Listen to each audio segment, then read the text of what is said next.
ਤੇ ਜਿੰਨੂੰ ਜਾਣੇ ਕੁਲ ਜ਼ਮਾਨਾ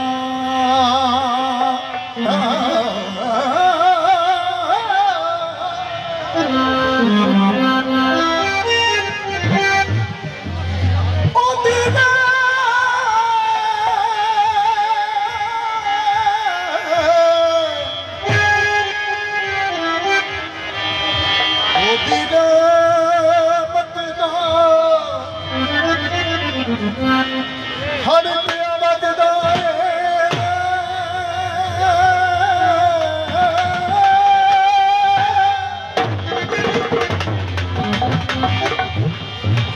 ਉੱਤੇ ਵੱਜਦੇ ਆਪ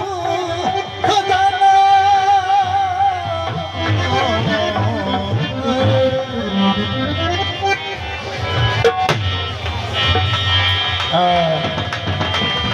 ਮੇਰੇ ਉਸਤਾਦ ਗੁਰਸ਼ੇਖ ਸਵਾਲ ਦੇ ਵੱਡੇ ਭਾਈ ਮਲਕ ਰਿਆਜ਼ ਸਾਹਿਬ ਜਿਹੜੇ ਹੱਥ ਤੇ ਬੈਠੇ ਨੇ ਕੀਬੋਰਡ ਤੇ ਇਹ ਗੀਤ ਇਹਨਾਂ ਦਾ ਲਿਖਿਆ ਹੈ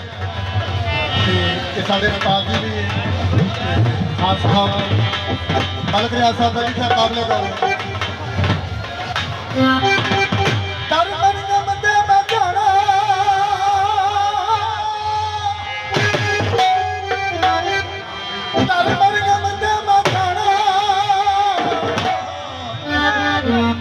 ਮੇਰੇ ਕੋਈ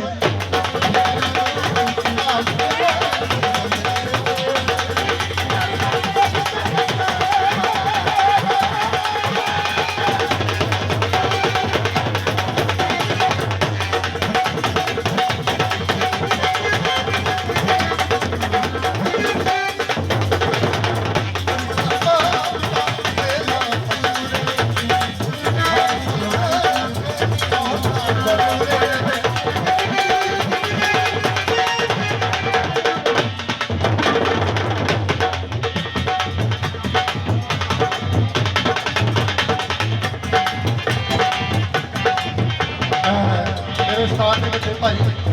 ਮਲਕ ਰਿਆਜ਼ ਸਾਹਿਬ ਜਿਨ੍ਹਾਂ ਦਾ ਗੀਤ ਲਿਖਿਆ ਆਉਂਦਾ ਪੁੱਤਰਾ ਤੂੰ ਆਪਣੇ ਉਸਤਾਦ ਦਾ ਗੀਤ ਗਾਇਆ ਤੇ ਮੈਨੂੰ ਤੇਰੇ ਤੋਂ ਖੁਸ਼ਬੂ ਆਈ ਹੈ।